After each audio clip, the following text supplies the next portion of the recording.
Oh, Raj, you have done marvelously, extremely well. Thank you. Please sit down. Thank you. நீங்க இவ்வளவு அழகா ஆடி பாடுவீங்கன்னு எனக்கு தெரியவே தெரியாது. Thank you. Miss Sudha, ஊதியம் வாங்கிட்டு ஆடுற பழக்கம் எனக்கு இல்ல. உள்ளத்துக்கு உற்சாகம், உடலுக்கு ஆரோக்கியம், அதனால ஆடுறேன்.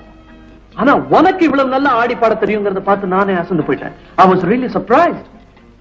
எங்க அம்மா இறந்ததுக்கு அப்புறம் நான் அதை நினைச்சு கவலைப்படக்கூடாதுங்கிறதுக்காக எங்க அப்பா எனக்கு ஆட்டம் பாட்டு எல்லாமே கத்துக் கொடுக்க ஏற்பாடு செய்தாரு. ஆனா நேத்தோட அந்த கலையெல்லாம் மூட்டை கட்டி வச்சுட்டு உங்க அண்ணனுக்கு மனைவியா வாழ்க்கப்பட்டு அவருக்கு உறுதுணையா இருக்க வேண்டி வரும்னு தான் நினைச்சேன். வேண்டாங்கிறப்ப மழை நின்னுடுதா, வேணுங்கிறப்ப காத்து வந்துடுதா, அதே மாதிரி நாம நினைக்கிறதெல்லாம் நடந்துடுதா. அதனால இனிமேல ஆட்டம் பாட்டம் இந்த மாதிரி வேடிக்கைகள் எல்லாம் பார்த்துதான் பொழுத கழிக்கணுங்கிற முடிவுக்கு நான் வந்துட்டேன். ராஜ், கவலைப்பட்டா நின்னு போனது நடந்துடுமா?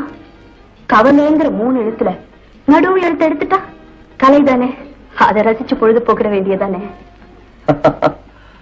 சுதா, அழுது சொல்ல வேண்டியத நீ சிரிச்சே சொல்ற. இருந்தாலும் எங்க அண்ணங்கிறதுக்காக அவர் செய்த தவற மன்னிச்சிட முடியுமா? அவர் ஒரு மேல்நாட்டு பொண்ணத்தான் கட்டிக்கிட்டு வருவேன்னு சொல்லியிருந்தா ஒன்னு அவருக்கு ஏற்பாடு பண்ணிருப்பாங்களா, இல்ல இப்படி ஏமாந்து போக விட்டுருப்பாங்களா? உன் நிலைமையை நினைச்சா எனக்கே வேதனையா இருக்கே. உனக்கு எவ்வளவு ஷாக்கா இருந்திருக்கும். நடந்த நினைச்சு அப்செட் ஆகாம அவங்களுக்கு போட்டியா நாமும் வாழ்ந்து காட்டணும். ஐம் சாரி, நீயும் வாழ்ந்து காட்டணும். That's my policy. எப்படி வாழ்ந்து காட்டணும்ங்கறீங்க? அப்படி கேளு.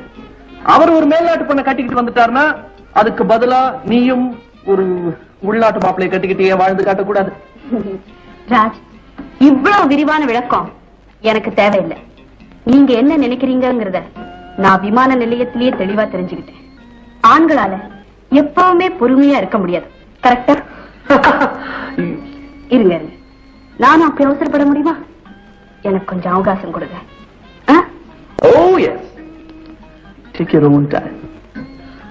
சுதா, அது வரைக்கும் நான் உன்னுடைய பாய் ஃப்ரெண்டா இருக்கலாம் இல்லையா? அப்படின்னு இனிமேல நீங்க சொல்லிக்கணுமா? இப்ப நாம 2 பேர் மேடையில ஆடினதே போதாது? Sensitive girl, aren't you? இன்னைக்கு இந்த மேடையில நீங்க ஆடின ஆட்டம் இருக்கு ஒண்டர்ஃபுல், ரொம்ப பிரமாதம். நீ தள்ளுமே. எத்தனையோ நைட் கிளப்புகள்ல எவ்வளவோ பெண்கள் ஆடின ஆட்டத்தை பார்த்திருக்கேன். ஆனா மிஸ், நீங்க ஆடின ஆட்டம் தான் என்னையவே ஆட வச்சிருச்சு. மிஸ்டர், முதல்ல நீங்க ஆடாம நின்னே சொல்லுங்க.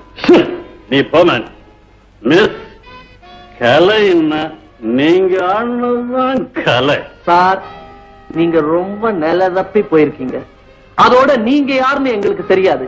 அறிமுகம் இல்லாத நிலையில அதிகமா பேசி உடம்பு கெடுத்துக்காதீங்க. போய் ரெஸ்ட் எடுங்க. நான் அந்த கேர்ள்கிட்ட பேசிட்டு இருக்கேன், நீ குறுக்கு டிஸ்டர்ப் பண்ற. மேடம், இந்த ஒரு இடத்துக்கு மட்டும் அறிமுகமே தேவையில்லை. 4 பேர் எப்பவும் ஆடிட்டு தான் இருப்பாங்க.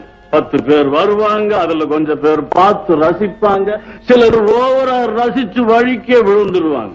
தெரியுமா மேம்? நீ எல்லாம் ஒரு ஓரமா ஆடிட்டு சில்லறைகளை வாங்கிட்டு ஓடிடணும்.